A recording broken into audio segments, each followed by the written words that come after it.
Hi, my name is Jake Neighbors. I'm the sound designer for Nick Danger Third Eye. So the job of a sound designer, much like all designers, is to help tell the story that the playwright has wrote. For me, in sound design, that often entails creating, curating, and manipulating music, sound effects, and other audio elements, like the ambience that you would hear in the background of a scene. That is, in as simplest of terms as I can describe it, what I do as a sound designer. It's a lot more in depth and nuanced than that, but for social media's sakes, we'll kind of leave it there for now. Foley is any sound effect that is performed to match the live actions on stage, as it pertains to what we're doing in theater at least. So in Nick Danger Third Eye, we're trying to stay true to the type of active Foley elements that we would have used in live radio broadcasting. The vast majority of the sound effects that the audience will hear is actually going to be done by live Foley, and they'll get to see that live with our Foley artists that'll be on stage. For me as a sound designer, my process, and I think this would follow suit with any of the designers, it's always starting with reading the script. My very first read through, I'm reading it as an audience member. What is my initial emotional reaction to the script?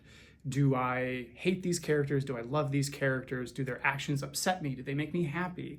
The same questions we want the audiences to be asking themselves while they're watching the show on stage is how I'm approaching those first read-throughs. After that, I'm going to read the script several more times, but specifically to look for these sound design decisions. Do I need music here to help underscore and enhance what is being said or being performed by the actors?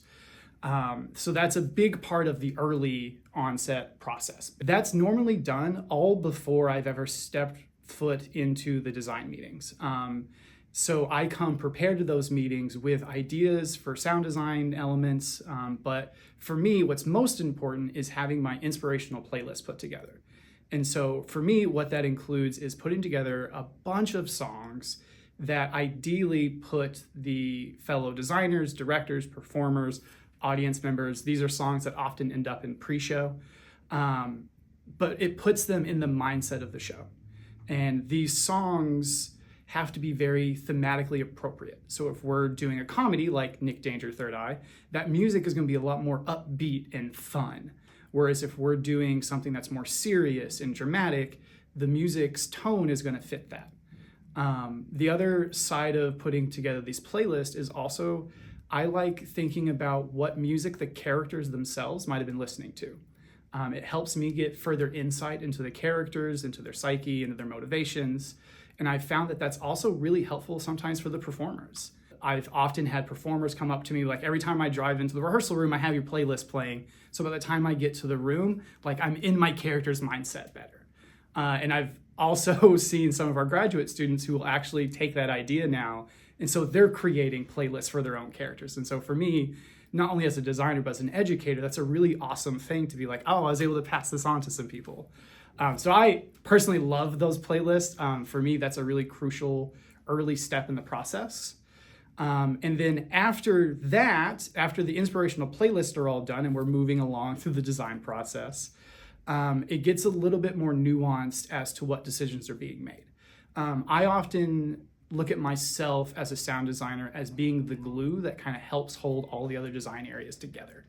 I make sure that whatever I'm doing as a sound designer fits aesthetically in with what all my visual designers are doing. I want to make sure that if our sets are very realistic, that the audience hears something that makes them feel like they are in that location with us. So that level of immersion is something that I really enjoy and is a big aspect of my process in making sure that I'm helping facilitate and enhance not only the script, but also my fellow designers. And I'm trying to make sure that everyone is fitting together nicely so that when the audience comes and watches our shows, that everything is seamless and that we're helping tell this story so that the audience is in this show with us. They're not just watching really cool things on stage, but they are in this story actively with us.